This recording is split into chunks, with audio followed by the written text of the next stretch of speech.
Hello, mayong hapon sa inyo tanan. Jari ako kumananguha ng kahoy bisan kun uyan no. Bisan uyan mga kananay kuya ako lingaw.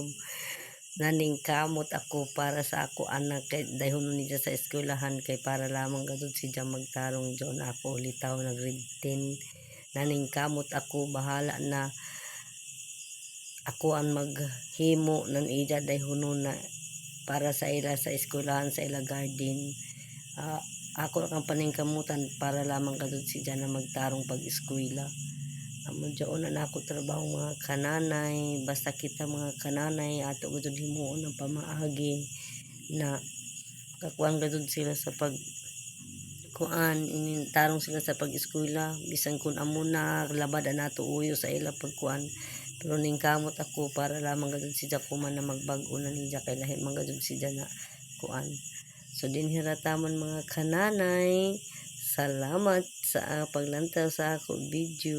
Bye-bye.